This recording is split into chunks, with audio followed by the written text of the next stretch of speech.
mabuting balita ng Panginoon ayon kay San Mateo.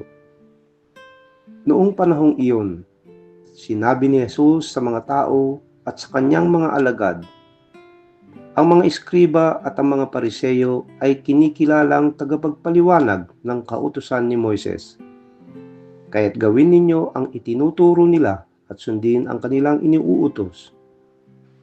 Ngunit huwag ninyong tularan ang kanilang gawa, sapagkat hindi nila isinasagawa ang kanilang ipinangangaral.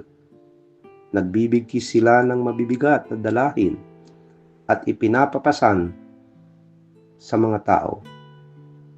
Ngunit ni daliri ay ayaw nilang igalaw upang tumulong sa pagdadala ng mga iyon. Pawang pakitang tao ang kanilang mga gawa. Nilalaparan nila ang kanilang mga pilakterya at hinahabaan ang palawit sa laylayan ng kanilang mga damit. Ang ibig nila ay ang mga upuang pandangal sa mga piging at ang mga tanging luklukan sa mga sinagoga.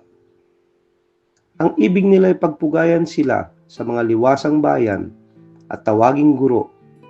Ngunit kayo, huwag kayong patawag na guro sapagkat iisa ang inyong guro.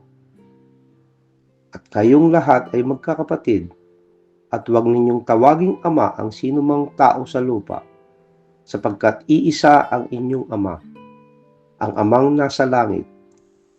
Huwag kayong patawag na tagapagturo sapagkat iisa ang inyong tagapagturo, ang Mesiyas. Ang pinakadakila sa inyo ay dapat maging lingkod ninyo.